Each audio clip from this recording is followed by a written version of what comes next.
Обязательно ставьте лайки и пишите свои комментарии. Они нам очень важны.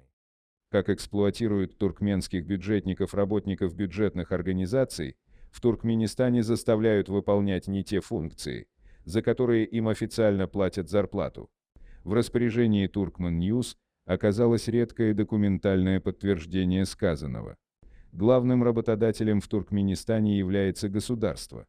Должность в бюджетном учреждении – один из немногих способов обеспечить себе определенную финансовую и социальную стабильность. Но люди, которым повезло получить такую работу, должны быть готовы исполнять далеко не только те функции, которые предусмотрены штатным расписанием.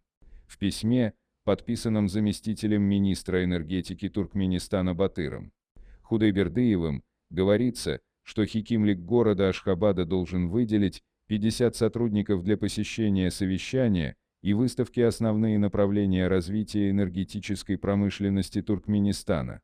Особо подчеркивается, что кто-то из группы должен быть назначен старшим, чтобы контролировать коллег.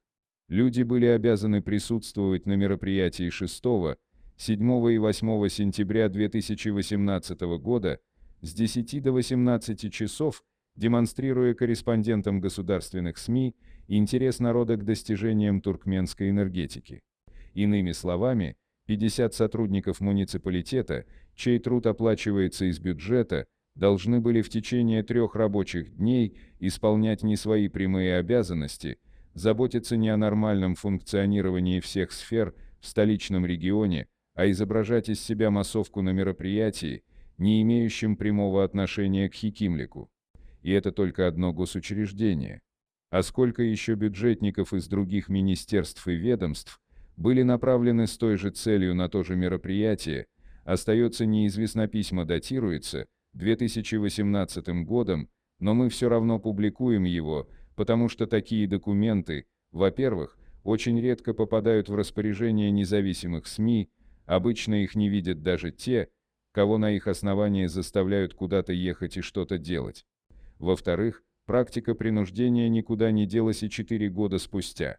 Например, Министерству образования распоряжение об отправке учителей или студентов на какие-то мероприятия всегда дают только в устной форме, заявил источник. Чаще всего этим занимается заместитель министра по высшим и средним профессиональным учебным заведениям, сейчас это Азат Мухамедович Атаев. Но если письменные распоряжения на эту тему большая редкость, то такими требованиями самими по себе в Туркменистане никого не удивишь. Наиболее массово бюджетников эксплуатируют на сборе хлопка.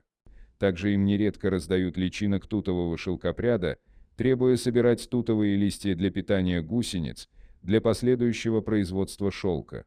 Недавно стало известно также о случаях использования бюджетников в качестве контролеров при сборе пшеницы.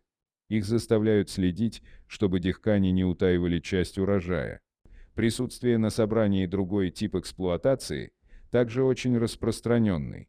Бюджетников регулярно заставляют встречать президента и иных высокопоставленных лиц, приезжающих в регионы с визитом или в командировку, участвовать в так называемых чари, мероприятиях по различным поводам.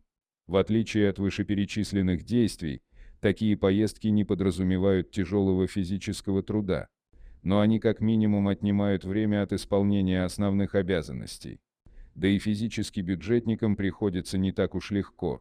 Организаторы мероприятий, как правило, не заботятся о том, чтобы у участников массовки был доступ к воде, еде, прохладе и другим базовым благам.